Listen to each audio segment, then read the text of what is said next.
Okay, it's just a quick test of new hardware. I managed to source a 3080 Ti Founders Edition. They aren't cheap, as you all know, but with prices that they are at the minute, it's basically the only opportunity I had to get anything at MSRP. So I now have a full system upgrade to 12700K Intel, MSI G690A Wi-Fi motherboard, DDR4 memory, same as last time, just 3200 kit, just that I've got, with an extra 16 gig that's going to be on the way, so that'll make it 32. One of the most demanding things that's basically you can do in VR is sim racing, and although AMS2, which I'm on now, or Automobilista 2, it's not the most demanding to run, it is the best looking, but what I found with the old CPU is basically I was just limited by how many people I could have on the grid. So this is just going to be a quick rundown of what I can push in VR, basically with recording, and see how the performance goes. I'm tuned it so I can try stay above 90 in the absolute worst conditions in the game. For non-recording purposes and like normal racing, super sampling on the CV1 headsets up at 2.0, and I do that in debug tools. So this is just changed to 1.5 here just to show you that's what I'm running now. It's actually at basically 1.5 in debug tools in a minute. So that is always set to 1 because I find the game doesn't actually make a difference. So performance wise, still not going to be maxed out even with a 3080 Ti on a full grid. Just as it is in VR, like I said, these racing games are super hard to run. But most of it is turned up and it's visually like amazing. So yeah, I'll just run through the list here. Mostly medium, a few highs. The wet weather, the particle levels, especially when I was at 2.0 super sampling, I'd have to have that low to try and stay above 90. Be a CY in a minute, just basically a full grid, wet weather, thunderstorm race. Visual FX, cover these as well. This is just going to be basically mostly off. The bloom and these God rays got a bit annoying in the car because it sort of it treats your head as basically a camera, so you get sort of refractive rays coming in, and it doesn't really suit VR. So these are turned off, and same with the bloom. Don't think it made any difference in performance, just visual wise. Screen dirt, that's left on just so it looks a bit better. Like over long races, mirrors on and raindrops on. So that's pretty much the bulk of that one. I don't think there's anything in system. So if I go back and just do a single race I've been tuning, car wise doesn't matter, I just choose something ridiculous just to have a bit of fun. Just got this set up as thunderstorm. Wrong start just to make it easy because I've got manual clutch and stuff, it seems to roll backwards, so and it gives the AI a chance to just crash into each other in the first corner. So yeah, Nürburgring, I think that's the most demanding track here. Basically I think anything's demanding in the rain, so nighttime race in the rain. I think I can only have, so I set this to 22 was it? 27. Set at 27, it made no difference. Basically the max I can have available on the grid. So you're never really going to run max out because there's no grid spaces. So on this track at least I'll just leave it as max available, just so it gives you basically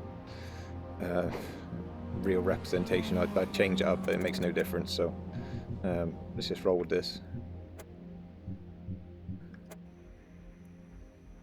So hardware wise, clearly it's just an absolute machine. Normal VR games is just no issue at all. Half-Life Alyx is actually sort of playable. There's still a few little quirks with Half-Life Alyx with this headset.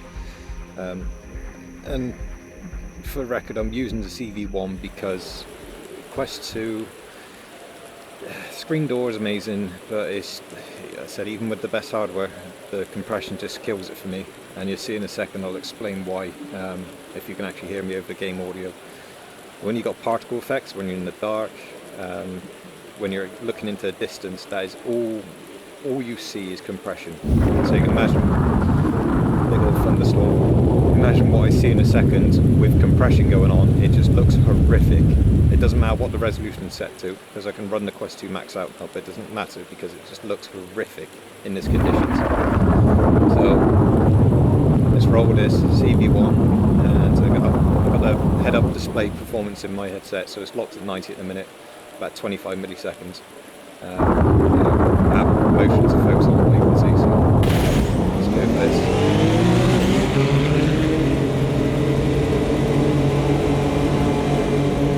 So rain particles like this, Quest 2 just can't deal with it. It just looks like a blocky mess.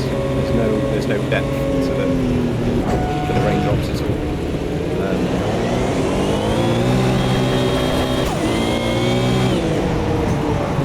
So the AI is going to be a bit stupid the first few corners, they always are.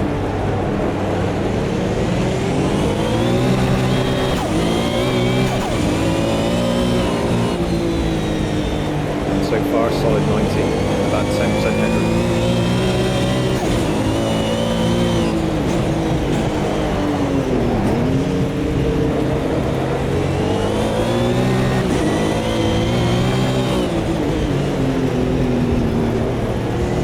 It looks fantastic. The rain's obviously just everywhere. It's just so hard to see in front.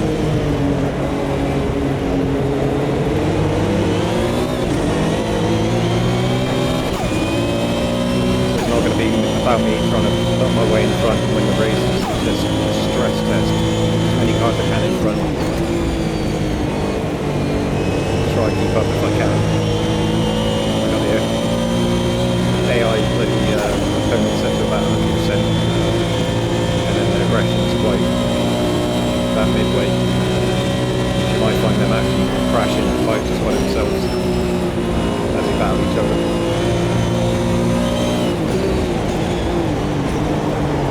Lock up.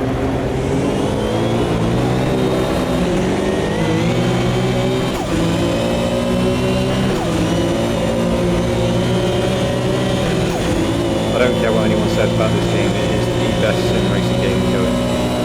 Set course competition looks like crap, runs like crap. The older set course is fine if you like spending hours and hours and hours moving stuff around in the file system.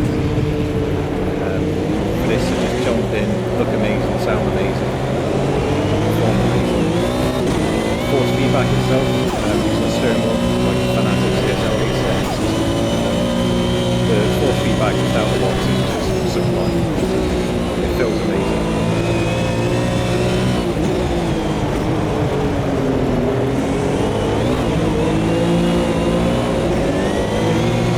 But nice acclimating yourself, jumping straight into the Nürburgring.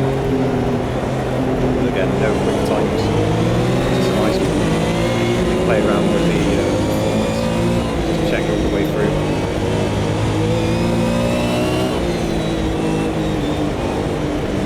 That's a bad line, that's a bad line.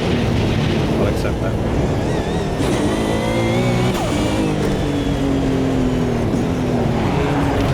Right, yeah, it's all gone to shit. So, performance-wise, I'm now at 30% headroom. Now there's no cars in front, but yeah, the system's amazing. You can't ask for more. I mean, this game is amazing in VR.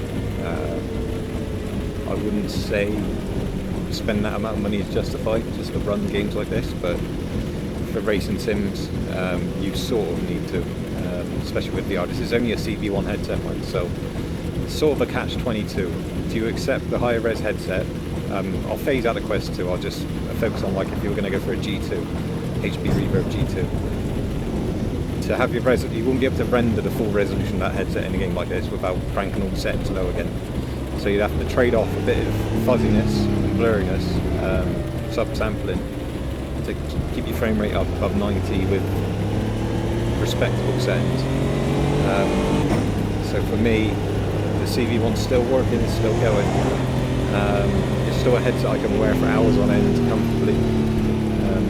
Audio's working, performance is great. In a situation like this, I can't see any screen door. I know that sounds stupid. In a night race like this, you cannot see it. So until you get like a proper system, like There's a bit of there's some God rays there if I focus on the concentric rings of this, but this game isn't made to like break your system. Of course, I would love high resolution for like the icons and stuff here, especially when it's not a nighttime race. The higher resolution on the gauges and stuff would be nice, but the performance trade-off for me wouldn't be worth it when you're looking ahead.